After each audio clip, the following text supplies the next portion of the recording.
నమస్కారం ETV news కు స్వాగతం. ముందుగా ముఖ్యాంశాలు.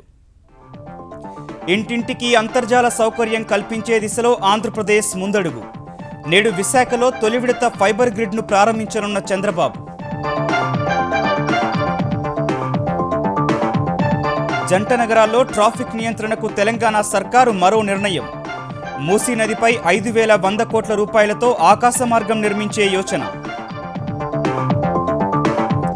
ఖమ్మం జిల్లాలో సాగునీటి ప్రాజెక్టులపై కేసీఆర్ సమీక్ష. శ్రీ సీతారామ భక్తరామదాసు పథకాలపై ఆంధ్రప్రదేశ్ అభ్యంతరాలను తోసిపుచ్చిన ముఖ్యమంత్రి. కన్నుల పండువగా సాగుతున్న యాదాద్రి బ్రహ్మోత్సవాలు. నేడు స్వామిని దర్శించుకోనున్న కేసీఆర్, నరసింహన్. ఆలయ అభివృద్ధిపై సమీక్ష. సంతోషకరమైన దేశాల జాబితాలో దిగజారిన భారత్. 156 దేశాల్లో 118వ స్థానానికి పరిమితం. ప్రథమ, ద్వితీయ ర్యాంకుల్లో డెన్మార్క్, స్విట్జర్లాండ్. అర్ధరాత్రి నుంచి పెరిగిన పెట్రోల్ ధరలు. డీజిల్పై ₹90, పెట్రోల్పై ₹3.07 వడ్డన. స్థానిక పన్నులు అదనంగా వాత.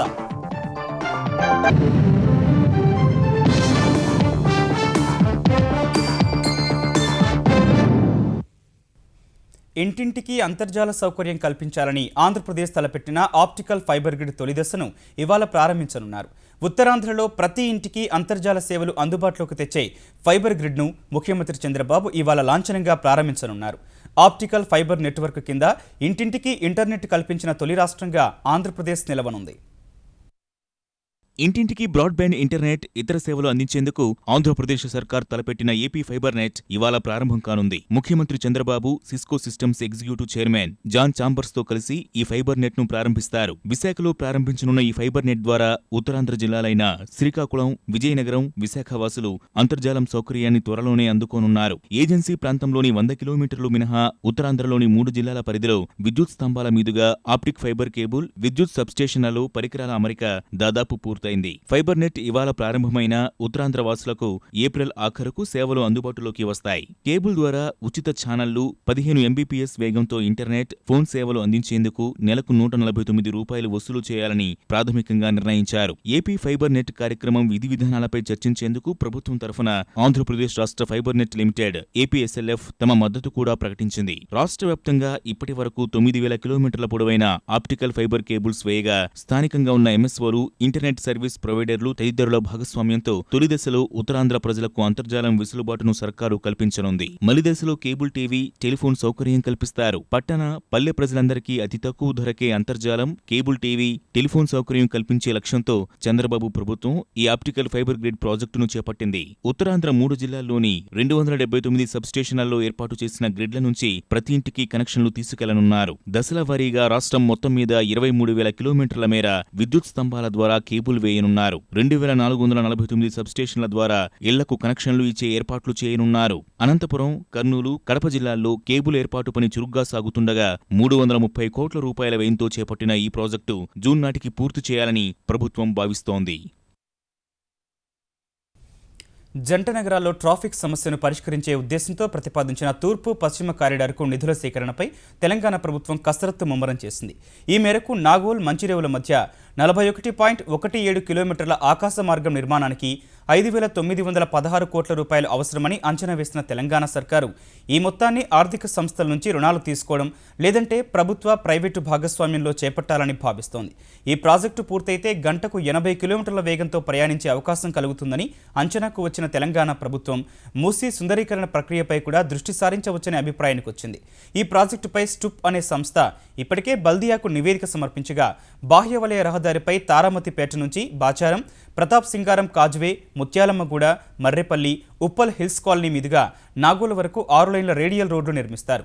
ఈ రోడ్డును అనుసంధానం చేస్తూ నాగోల్ నుంచి మూసీలో ఆకాశ మార్గం చేపడతారు.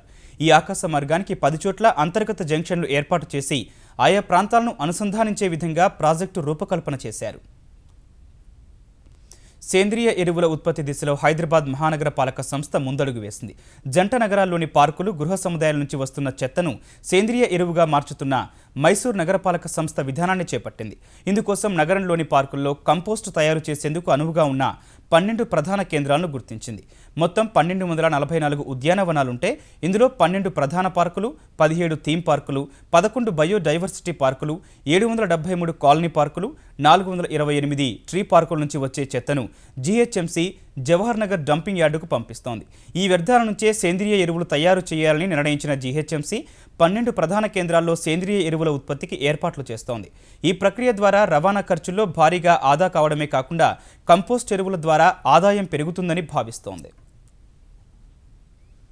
ఖమ్మం జిల్లాలో 5 లక్షల ఎకరాలకు సాగునీరు అందించే లక్ష్యంతో తలపెట్టిన శ్రీ సీతారామ భక్తరామదాసు ప్రాజెక్టులపై ఆంధ్రప్రదేశ్ అభ్యంతరాలను ముఖ్యమంత్రి కేసీఆర్ తోసిపుచ్చారు. ఆంధ్రప్రదేశ్ ప్రభుత్వ అభ్యంతరాలను పెద్దగా పట్టించుకోవాల్సిన అవసరం లేదని, ప్రాజెక్టుల నిర్మాణ పనులు వెంటనే చేపట్టాలని కేసీఆర్ సూచించారు. ఈ మేరకు 2 ప్రాజెక్టులపై సమీక్షించిన కేసీఆర్ రిజర్వాయర్ల నిర్మాణానికి అవసరమైన భూసేకరణను త్వరగా పూర్తి చేయాలని ఆదేశించారు. గోదావరి నీటిలో తెలంగాణకు 950 టీఎంసీల నీటి కేటాయింపులు ఉన్నాయని పేర్కొన్న ముఖ్యమంత్రి ఈ విషయాన్ని సమైక్య రాష్ట్రంలోనే అప్పటి ప్రభుత్వాలు స్పష్టం చేసిన విషయాన్ని గుర్తు చేశారు. ప్రాణహిత, మేడిగడ్డతో పాటు ఇతర ప్రాజెక్టుల నిర్మాణాలన్నీ పూర్తయినప్పటికీ తెలంగాణ ప్రభుత్వం 500-600 టీఎంసీలకు మించి వాడుకునే పరిస్థితి లేదని అన్నారు. తెలంగాణ వాడుకున్న తర్వాత మిగిలిన నీటిని ఆంధ్రప్రదేశ్ వాడుకోవచ్చనే మాట కూడా తాను చెప్పానని కేసీఆర్ గుర్తు చేశారు. కృష్ణా నదీ జలాల పంపిణీ వివాదం కేసు విచారణను సుప్రీంకోర్టు ఏప్రిల్ 13కు వాయిదా వేసింది. ఈ అంశంపై ఇవాళ జరిగిన విచారణలో ఆంధ్రప్రదేశ్కు కేటాయించిన నీటిలోనే తెలంగాణ వాటా అడగాలన్న కేంద్రం వైఖరిపై తెలంగాణ తరఫు న్యాయవాది వైద్యనాథన్ తీవ్ర అభ్యంతరం చెప్పారు. నీటి కేటాయింపులు జరిపే హక్కు పార్లమెంటు, సుప్రీంకోర్టు, కేంద్రానికి లేవని వాదించారు. తెలంగాణ ఏర్పడిన తర్వాత నీటి పంపకాల్లో వివాదాలు ఏర్పడితే ఏడాదిలోపైతేనే కేంద్రం పరిష్కరించాలని, లేదంటే సమస్యను ట్రైబ్యునల్ దృష్టికి తీసుకెళ్లాలని వాదించారు. బ్రజేష్ కుమార్ ట్రైబ్యునల్ నిర్ణయం ఇంకా రాజపత్రంలో ప్రచురించినందున అది తుది తీర్పు కాదని కోర్టు దృష్టికి తీసుకొచ్చారు. ఆర్టికల్ 262 ప్రకారం వాదనలు వినిపించే హక్కు తెలంగాణకు ఉందని వైద్యనాథన్ ధర్మాసనానికి వివరించారు. ఇందుకు 5 గంటల సమయం కావాలని ఆయన కోరగా ఈ మేరకు అంగీకరించిన ధర్మాసనం తదుపరి విచారణ వాయిదా వేసింది. సంతోషకరమైన దేశాల జాబితాలో భారత్ మరింత దిగజారింది. ప్రపంచవ్యాప్తంగా 156 దేశాల్లో పరిస్థితులపై అధ్యయనం చేసి రూపొందించిన ఈ జాబితాలో భారత్ 118వ ర్యాంకుకు పడిపోయింది. ఈ జాబితాలో గతేడాది 117వ స్థానం దక్కించుకున్న భారత్ ఈ ఏడాది ఓ ర్యాంకు దిగజారింది. మార్చి 20న అంతర్జాతీయ సంతోష దినోత్సవాన్ని పురస్కరించుకొని ఐక్యరాజ్య సమితికి అనుబంధంగా ఉన్న స్థిరాభివృద్ధి పరిష్కారాల సంస్థ ఈ జాబితాను రూపొందించింది. ఒక దేశం స్థూల జాతీయోత్పత్తి, మనిషి జీవితకాలం, సామాజిక మద్దతు, అవసరాల ఎంపికకు ఉన్న స్వేచ్ఛ ఆధారంగా సంతోషకర దేశాల జాబితాను రూపొందించగా ఇందులో డెన్మార్క్ అగ్రస్థానం దక్కించుకుంది. గతేడాది మొదటి స్థానంలో ఉన్న స్విట్జర్లాండ్ ఈసారి 2వ ర్యాంకుకు పడిపోయింది. అగ్రరాజ్యం అమెరికాకు 13వ స్థానం దక్కితే భారత్కు మాత్రం కరువు దేశం సోమాలియా, అంతర్యుద్ధంతో సతమతమవుతున్న పాలస్తీనా సహా పాకిస్తాన్, బంగ్లాదేశ్లతో పోలిస్తే వెనకబడి ఉంది. అంతర్జాతీయ మార్కెట్లో ముడి చమురు ధరలకు అనుగుణంగా సవరించిన పెట్రోల్, డీజిల్ ధరలు అర్ధరాత్రి నుంచి అమల్లోకి వచ్చాయి. లీటర్ పెట్రోల్పై ₹3.07, డీజిల్పై ₹90 పెంచుతున్నట్లు చమురు సంస్థలు ప్రకటించగా ఈ ధరలు అమల్లోకి వచ్చాయి. ఫలితంగా మార్చి 1న లీటర్ పెట్రోల్పై తగ్గించిన ₹3.02 తాలూకు ప్రయోజనం ఆవిరైంది. చమురు సంస్థలు పెంచిన ధరలకు స్థానిక పన్నులు అదనంగా చేరాయి. దేశ రాజధాని ఢిల్లీలో లీటర్ పెట్రోల్ ధర ₹56.61 నుంచి ₹59.98కు చేరనుంది. డీజిల్ ధర ₹46.43 నుంచి ₹48.33కు చేరనుంది. తెలుగు రాష్ట్రాల్లో స్థానిక పన్నులు కలుపుకుంటే లీటర్ పెట్రోల్పై సుమారు ₹4, డీజిల్పై ₹2.5 వరకు పెరిగాయి. మరోవైపు గత నవంబర్ నుంచి 5 సార్లు ఎక్సైజ్ సుంకాన్ని పెంచిన కేంద్రం పెట్రోల్పై ₹4.02, డీజిల్పై ₹6.97 మేర వడ్డించింది. వేగంగా దూసుకెళ్తున్న దేశీయ విమానయాన రంగాన్ని మరో మెట్టు ఎక్కించాలనే లక్ష్యంతో హైదరాబాద్లో ఏర్పాటు చేసిన వైమానిక ప్రదర్శనలో దిగ్గజ సంస్థలకు చెందిన విమానాలు అందరినీ ఆకట్టుకుంటున్నాయి. ఈ ప్రదర్శనను పురస్కరించుకొని నిర్వహించిన వైమానిక విన్యాసాలు సందర్శకులను ఆకట్టుకుంటున్నాయి.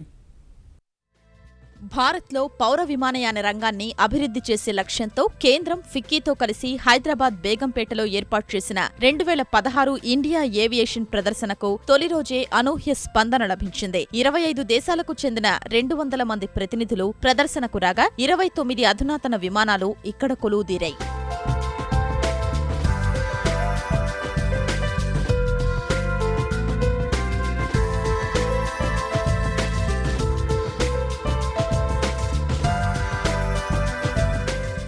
ఎమిరేట్స్ సంస్థకు చెందిన A380 విమానం ప్రత్యేక ఆకర్షణగా నిలిచింది. ఒకేసారి 1500 మంది ప్రయాణించే ఈ విమానం సహా అత్యవసర సమయాల్లో వినియోగించే హెలికాప్టర్లు, జెట్ విమానాలు ఆకట్టుకుంటున్నాయి.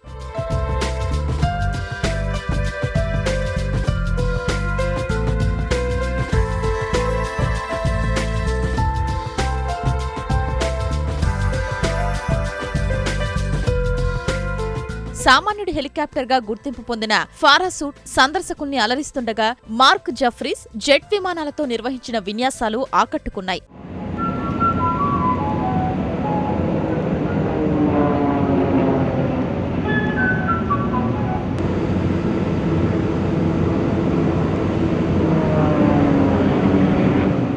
భారత్లో విమాన విడిభాగాల తయారీ, మరమ్మతులు, నిర్వహణ సహా పెట్టుబడుల ఆకర్షణే లక్ష్యంగా అంతర్జాతీయ ప్రతినిధులు చర్చలు జరిపారు. వచ్చే ఆగస్టులో జరగనున్న కృష్ణా పుష్కరాలకు పగడ్బందీ ఏర్పాట్లు చేయాలని ముఖ్యమంత్రి చంద్రబాబు అధికార యంత్రాంగాన్ని ఆదేశించారు. పుష్కరాల ఏర్పాట్లపై మంత్రులు, వివిధ విభాగాల అధికారులతో సచివాలయంలో సమీక్షించిన ఆయన ఈ పుష్కరాలకు జరుగుతున్న పనుల తీరు, పురోగతిపై అధికారులను అడిగి తెలుసుకున్నారు. పుష్కరాలకు 3 జిల్లాల్లో సుమారు 3 కోట్ల మంది భక్తులు వచ్చే అవకాశం ఉందని వివరించిన అధికారులు మొత్తం 280 ఘాట్లు ఏర్పాటు చేయాలని భావిస్తున్నట్టు తెలిపారు.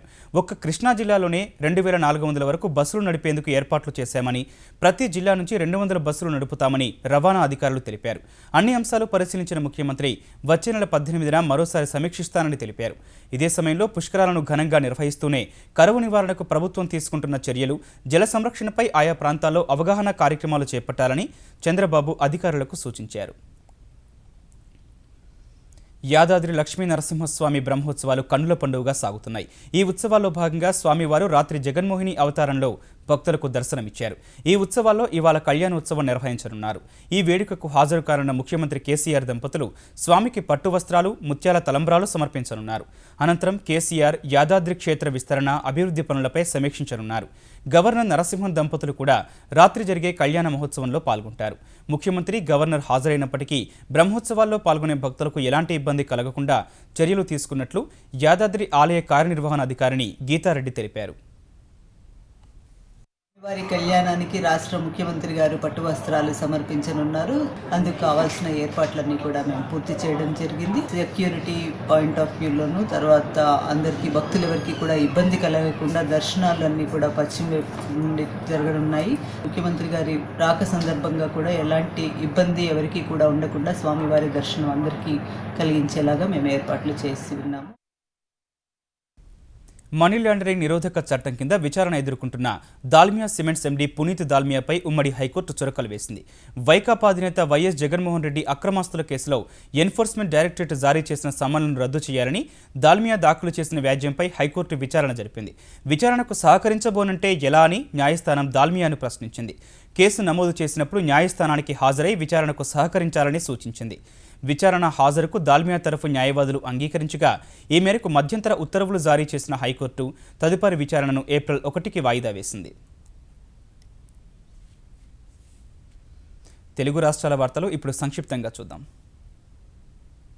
9 జిల్లాల్లో తాగునీటి ఎద్దడిని ఎదుర్కొనేందుకు తెలంగాణ ప్రభుత్వం ప్రత్యేక నిధులు మంజూరు చేసింది. తెలంగాణ విపత్తు స్పందన నిధి నుంచి 22,50,00,000 రూపాయలు మంజూరు చేసిన ప్రభుత్వం వరంగల్ 3.96, ఆదిలాబాద్ 3.19, రంగారెడ్డి 3.05, కరీంనగర్ 3, మహబూబ్ నగర్ 2.99, మెదక్ 2.40, నల్గొండ 2.22, నిజామాబాద్ 1.16 కోట్లు మంజూరు చేసింది. ఖమ్మం జిల్లాకు 49 లక్షలిచ్చింది.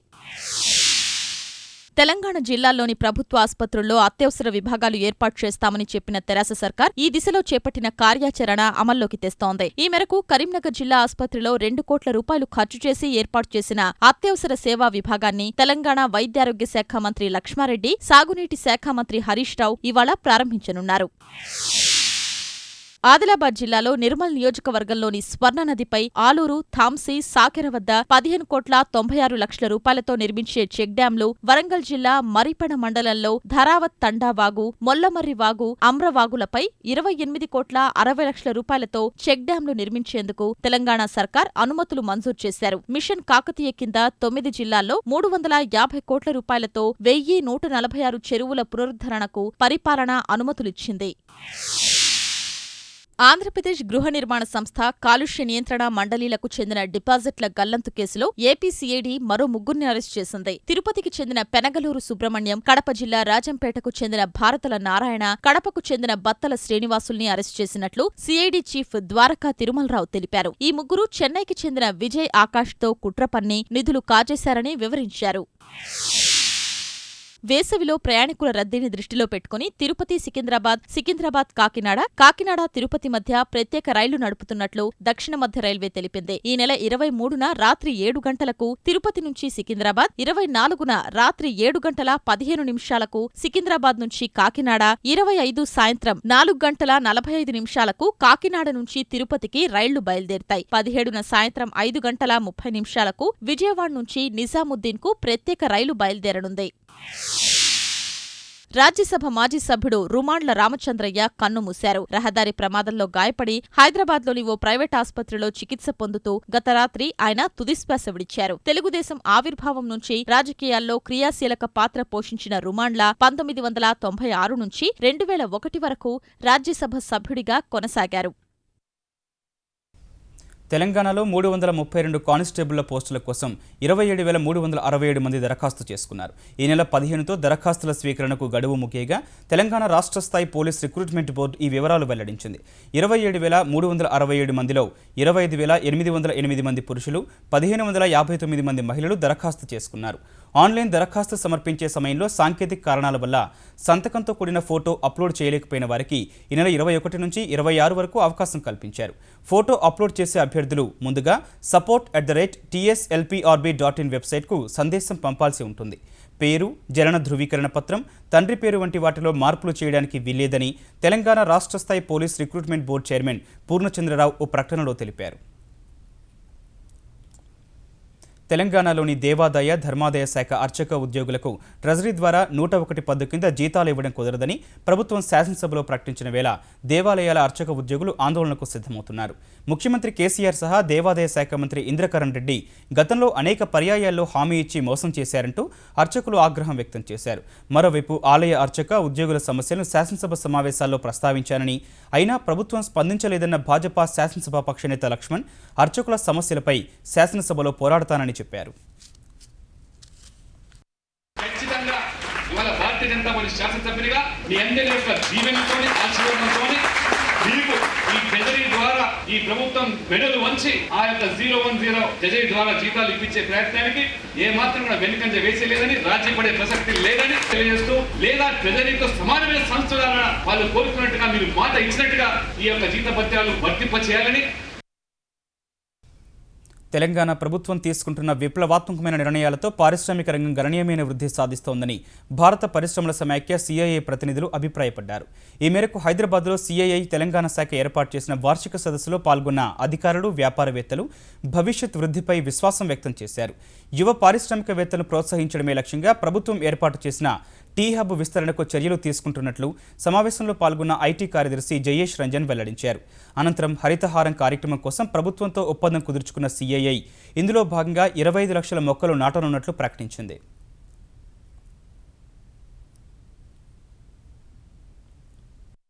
ఒక ఆంటర్ప్రెనర్గా స్టూడెంట్ దశ నుంచి ఎట్లా తయారవ్వచ్చు. సో వివిధ ఇంజనీరింగ్ కాలేజెస్ వాళ్ళతో మేము మాట్లాడి వాళ్ళ ఫ్యాకల్టీతో ఇట్లా చర్చించి, అండ్ ఒకవేళ ఆ ప్రాజెక్ట్లో మంచి బలం ఉంటే దాన్ని ఒక రెగ్యులర్ స్టార్టప్గా ఎట్లా మీరు తీర్చిదిద్దవచ్చు, ఇవన్నీ మేము రాబోయే అకాడమిక్ సెషన్లో ప్రణాళికగా వాళ్ళ దగ్గరికి వెళ్తున్నాము. సో ఖచ్చితంగా రాబోయే సంవత్సరంలో చాలా మంది స్టూడెంట్స్ కమ్యూనిటీ నుంచి చాలా ఆంటర్ప్రెనర్స్ తయారవుతారు, అట్లా నేను నమ్మిస్తున్నాను. ప్రభుత్వ, ప్రైవేటు భాగస్వామ్యంతో ఏర్పాటయ్యే తొలి అంతర్జాతీయ పాఠశాల ఆంధ్రప్రదేశ్లో ప్రారంభం కానుంది. రాష్ట్రంలో విద్యా ప్రమాణాలు పెంచేందుకు విదేశీ సంస్థల సాయాన్ని ప్రోత్సహించాలన్న ముఖ్యమంత్రి చంద్రబాబు నిర్ణయం మేరకు బ్రిటన్కు చెందిన ఆంగ్లో స్కూల్స్ సంస్థ విశాఖపట్నంలో పాఠశాల ఏర్పాటుకు ముందుకొచ్చింది. ఏపీ, తెలంగాణలో ఉన్నత విద్యా సంస్థలున్న ప్రియదర్శిని, నోవా గ్రూప్ సంస్థలు ఈ పాఠశాల నిర్మాణంలో భాగస్వామిగా ఉన్నాయి. విశాఖపట్నంలోని అడవివరంలో సింహాచలం దేవస్థానానికి చెందిన 15 ఎకరాల భూముల్లో సుమారు 100 కోట్ల రూపాయలతో ఏర్పాటవుతున్న ఈ పాఠశాలలో 2017-18 విద్యా సంవత్సరం నుంచి తరగతులు ప్రారంభం కానున్నాయి. The first British Partnership School is starting in Rohtak, Haryana. We are very excited that this will be the second of those British Partnership schools. Clearly, the sense of world-class British education arriving back in India is something that we believe will catch on and will become very popular. Everest పర్వతాన్ని అధిరోహించేందుకు మరో తెలుగు యువతి సిద్ధమైంది. Software ఉద్యోగాన్ని వదులుకొని పర్వతారోహకురాలిగా మారిన గుంటూరు జిల్లాకు చెందిన నీలిమ గతంలో మౌంట్ స్టాక్ కాంగ్రీని అధిరోహించారు. నేపాల్ భూకంప సమయంలో ఎవరెస్ట్ బేస్ క్యాంప్లో ఉన్న నీలిమ త్రుటిలో ప్రాణాపాయం నుంచి బయటపడ్డారు. అత్యున్నత శిఖరాన్ని అధిరోహించాలనే పట్టుదలను చూసి నీలిమను ప్రోత్సహిస్తున్నట్లు ఆమె తల్లిదండ్రులు తెలిపారు. It is a second birth for me. And అప్పుడే నేను అనుకున్నాను, దట్ వాజ్ ద టైమ్ అప్పుడు నేను స్ట్రాంగ్గా డిసైడ్ అయ్యాను that I have survived so far not to lead a mediocre life and that I have to do something greater. ఫస్ట్గా నన్ను గుర్తించి నన్ను ఎంకరేజ్ చేసిన వాళ్ళు sports authority of Andhra Pradesh. I'm really grateful for them. I'm going for a pre expedition training early. యాక్చువల్గా April 8th start అవుతుంది expedition, కానీ నేను ఒక 2 weeks ముందే వెళ్తున్నాను. అమెరికా సుప్రీంకోర్టు న్యాయమూర్తిగా ఎన్నికయ్యే అవకాశాన్ని భారత సంతతికి చెందిన శ్రీనివాసన్ త్రుటిలో కోల్పోయారు. చివరి వరకు శ్రీనివాసన్ పేరును పరిగణలోకి అమెరికా అధ్యక్షుడు బరాక్ ఒబామా చివరకు మెరిక్ గార్లాండ్ను ఎంపిక చేశారు. సుప్రీంకోర్టు న్యాయమూర్తి జస్టిస్ కాలియా అనుమానాస్పద మృతి తర్వాత ఏర్పడిన ఈ ఖాళీని భర్తీ చేయడం కోసం సుదీర్ఘ కసరత్తు చేసిన ఒబామా గార్లాండ్ను ఎంపిక చేశారు. ప్రస్తుతం Garland District of Columbia circuit appeals court జడ్జిగా బాధ్యతలు నిర్వర్తిస్తున్నారు. అమెరికాలో అత్యంత ప్రాధాన్యమైన కోర్టులో ఇది రెండోది కాగా ఇక్కడి నుంచే అమెరికా సుప్రీంకోర్టుకు న్యాయమూర్తులను ఎంపిక చేయడం ఆనవాయితీగా వస్తోంది. అమెరికా ప్రతినిధుల సభలో మరో ప్రవాస భారతీయులు చోటు దక్కించుకునే అవకాశం కనిపిస్తోంది. 2004-2008లో అమెరికా అధ్యక్షుడు ఒబామా ఎన్నికల ప్రచారంలో కీలక సలహాదారుగా పనిచేసిన రాజా కృష్ణమూర్తి ఇలినాయిస్ నుంచి పోటీ చేసేందుకు డెమోక్రటిక్ పార్టీ ప్రైమరీలో ఘన విజయం సాధించారు. భారతీయ అమెరికన్లు ఎక్కువగా ఉండే ఇలినాయిస్ 8వ జిల్లా నుంచి విజయం సాధించడంపై ఆయన ట్విట్టర్లో హర్షం వ్యక్తం చేశారు. నవంబర్ 8న జరిగే సాధారణ ఎన్నికల్లో ఆయన రిపబ్లికన్ పార్టీకి చెందిన పీటర్ డిసియానిపై పోటీ చేస్తారు. ఈ ఎన్నికల్లో కృష్ణమూర్తి గెలిస్తే ప్రస్తుతం అమెరికా ప్రతినిధుల సభలో ఉన్న ఏకైక ప్రవాస భారతీయుడు అమ్మీబేరా సరసన చేరతాడు. 1973లో ఢిల్లీలో పుట్టిన కృష్ణమూర్తి 3 నెలల వయసులోనే ఆయన తల్లిదండ్రులు అమెరికా వలస వెళ్లారు. ద్వైపాక్షిక సంబంధాలను మెరుగుపరుచుకునే దిశలో భారత్, పాకిస్తాన్ మరోసారి చర్చలపై దృష్టి పెట్టాయి. నేపాల్లో జరుగుతున్న సార్క్ విదేశాంగ మంత్రుల సమావేశాల్లో పాల్గొననున్న భారత విదేశాంగ మంత్రి సుష్మా స్వరాజ్, పాక్ ప్రధాని విదేశీ వ్యవహారాల సలహాదారు సర్తాజ్ అజీజ్ ఇవాళ ప్రత్యేకంగా సమావేశం కానున్నారు. పఠాన్కోట్ ఉగ్రదాడి తర్వాత ఇరు దేశాల మధ్య చర్చల ప్రక్రియ నిలిచిపోయిన పరిస్థితిలో నేపాల్ పొఖారాలో జరుగుతున్న సార్క్ సమావేశాలు మరోసారి ఇరు దేశాల మధ్య చర్చలను ముందుకు తీసుకెళ్లేందుకు వేదికగా మారాయి. ఈ సమావేశాలకు వెళ్లిన విదేశాంగ మంత్రి సుష్మా స్వరాజ్, పాక్ విదేశీ వ్యవహారాల సలహాదారు సర్తార్ అజీజ్ ఈ మేరకు చర్చలు జరపనున్నారు.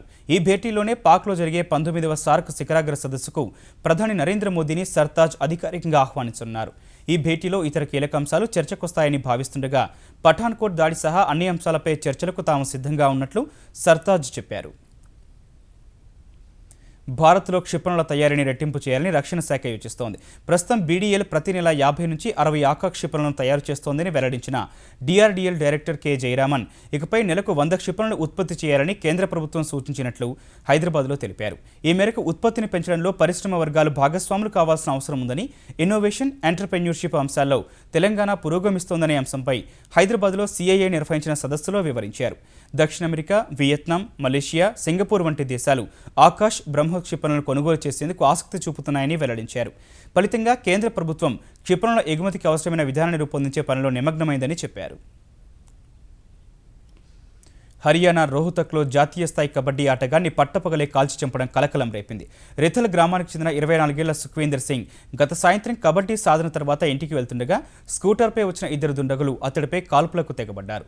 తుపాకీతో ఛాతీపైన, నుదుటిపైన విచక్షణ రహితంగా కాల్పులు జరిపి పరారైన దృశ్యాలు అక్కడ ఓ ఇంటికి అమర్చిన సీసీ కెమెరాలో నమోదయ్యాయి. ఈ ఘటనలో సుఖ్వీందర్ సింగ్ అక్కడికక్కడే మృతి చెందగా పోలీసులు గుర్తు తెలియని వ్యక్తులపై కేసు నమోదు చేసి దర్యాప్తు చేస్తున్నారు.